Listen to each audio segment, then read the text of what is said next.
Assalamualaikum warahmatullahi wabarakatuh.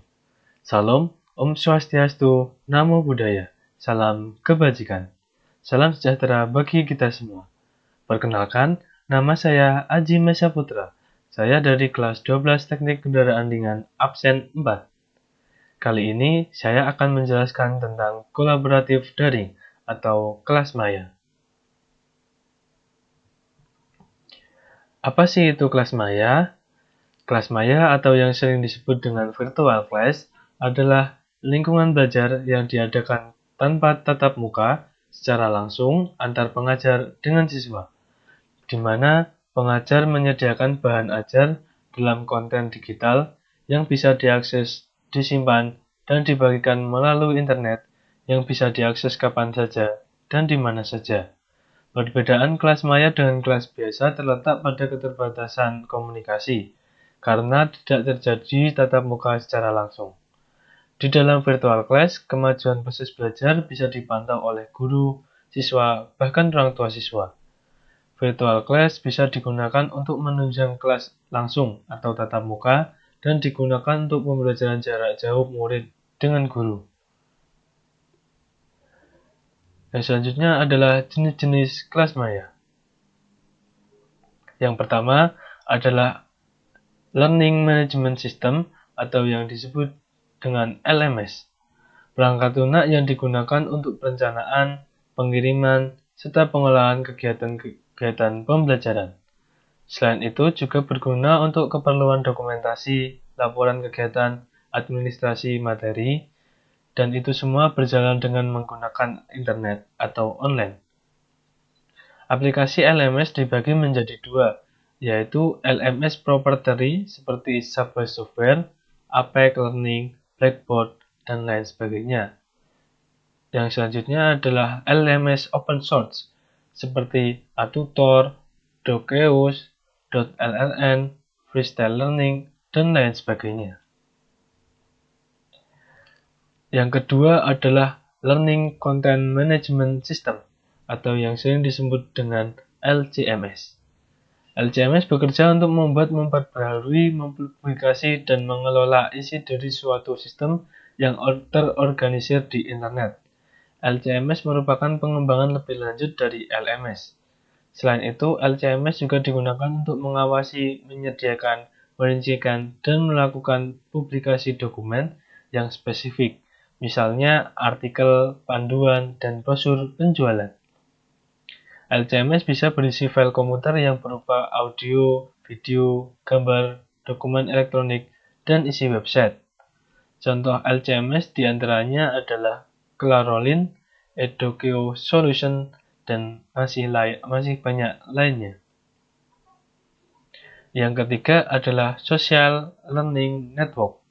Jenis kelas maya ini adalah jenis kelas maya yang sering kita jumpai pada keseharian kita sebagai seorang siswa. SLN merupakan perkembangan lebih lanjut dari LMS dan LCMS.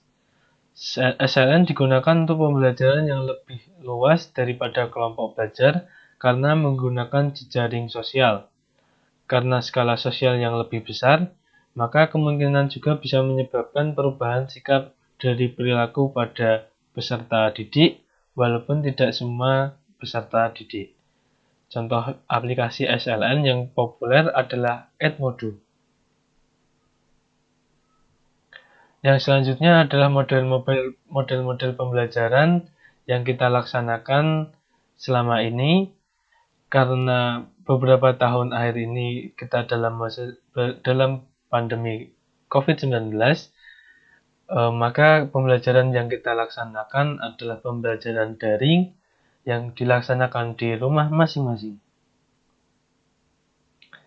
Selanjutnya adalah tujuan kelas maya.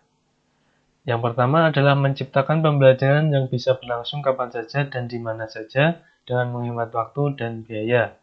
Yang kedua, meningkatkan keterampilan penggunaan teknologi IT siswa sehingga siswa lebih kreatif sekaligus bisa menambah minat siswa untuk belajar.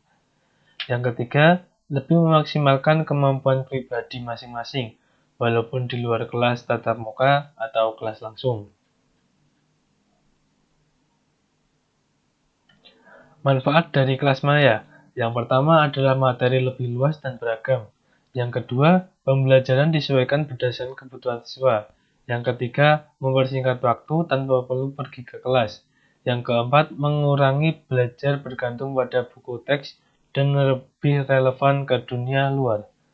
Yang kelima, menghemat kertas. Dan yang keenam adalah mendeteksi copy paste. Kelas maya dapat berfungsi sebagai berikut. Yang pertama adalah penambahan atau pengayaan pembelajaran atau yang disebut dengan suplemen. Yang kedua, pengganti sebagian pembelajaran atau yang disebut dengan komplement. Dan yang ketiga adalah pengganti seluruh pembelajaran atau yang disebut dengan replacement. Selanjutnya adalah fitur-fitur kelas maya. Virtual Class mempunyai fitur-fitur yang menarik dan tentunya memudahkan dalam proses pembelajaran. Fitur tersebut diantaranya yang pertama adalah konten yang terkait atau relevan dengan tujuan belajar. Yang kedua, menggunakan metode instruksional, misalnya langsung contoh dan praktek untuk membantu siswa belajar. Yang ketiga, menggunakan gambar dan kalimat sebagai elemen media untuk menyebar konten dan metode belajar. Yang keempat, pembelajaran bisa terjadi secara langsung dengan instruktur atau yang disebut dengan sinkronis, maupun secara individu atau otodidak yang disebut dengan asinkronis. Yang kelima, menambah wawasan serta teknik baru yang bertujuan untuk mewujudkan tujuan belajar. Selanjutnya kita akan membahas tentang kelebihan dan kekurangan dari kelas maya. Kelebihan kelas maya terdapat beberapa keuntungan dalam pembelajaran melalui kelas maya atau virtual class. Yang pertama adalah lebih menariknya proses pembelajaran karena interaktif dan fleksibel dibanding dengan media lainnya. Yang kedua, siswa tidak terikat tempat dan waktu, sehingga lebih santai. Yang ketiga, guru sebagai fasilitator, yaitu penyedia sekaligus pendukung di dalam proses pembelajaran tersebut. Yang keempat, siswa lebih aktif mempelajari materi yang disampaikan oleh guru melalui website.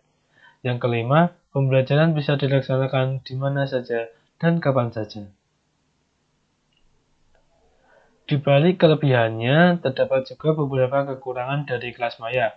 Di antaranya adalah yang pertama adalah siswa dan guru harus mempunyai koneksi internet, karena kelas maya berbasis web.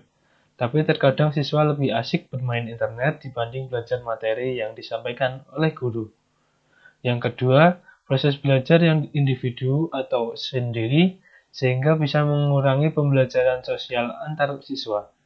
Yang ketiga, apabila siswa tidak hati-hati dan terjadi kesalahan materi, maka akan berdampak pada pengetahuan yang didapat oleh siswa tersebut. Yang keempat, untuk anak-anak seusia SD, penggunaan internet yang kurang proporsional bisa mengakibatkan penurunan kemampuan bersifat manual, seperti menulis, menghitung, dan menggambar. Yang kelima, membutuhkan spesifikasi hardware, software, sekaligus jaringan internet yang memadai. Selanjutnya adalah komponen pendukung kelas maya. Setidaknya harus ada 5 komponen untuk mendukung kelas maya agar bisa berjalan dengan lancar. Komponen tersebut diantaranya yang pertama adalah konten untuk pembelajaran. Berhubung pembelajaran dilakukan tanpa tatap muka, jadi guru harus memberikan materi atau konten untuk siswanya. Yang kedua, perangkat keras atau hardware, berupa komputer, laptop, tablet, maupun smartphone. Yang ketiga, perangkat lunak atau yang disebut dengan software, seperti LMS, LCMS, dan SLN, yang sudah kita bahas di depan. Yang selanjutnya adalah strategi komunikasi, menyangkut bagaimana siswa mengikuti pembelajaran, mengerjakan tugas, dan mengikuti ujian. Dan yang terakhir dan paling penting adalah jaringan internet. Kelas maya tidak bisa berjalan tanpa internet, jadi ketersediaan internet adalah wajib. Sekian presentasi yang dapat saya sampaikan. Semoga dapat bermanfaat bagi kita semua. Mohon maaf apabila terdapat kesalahan. Dari saya cukup sekian. Wabillahi taufiq wal hidayah. Wassalamualaikum warahmatullahi wabarakatuh. Terima kasih.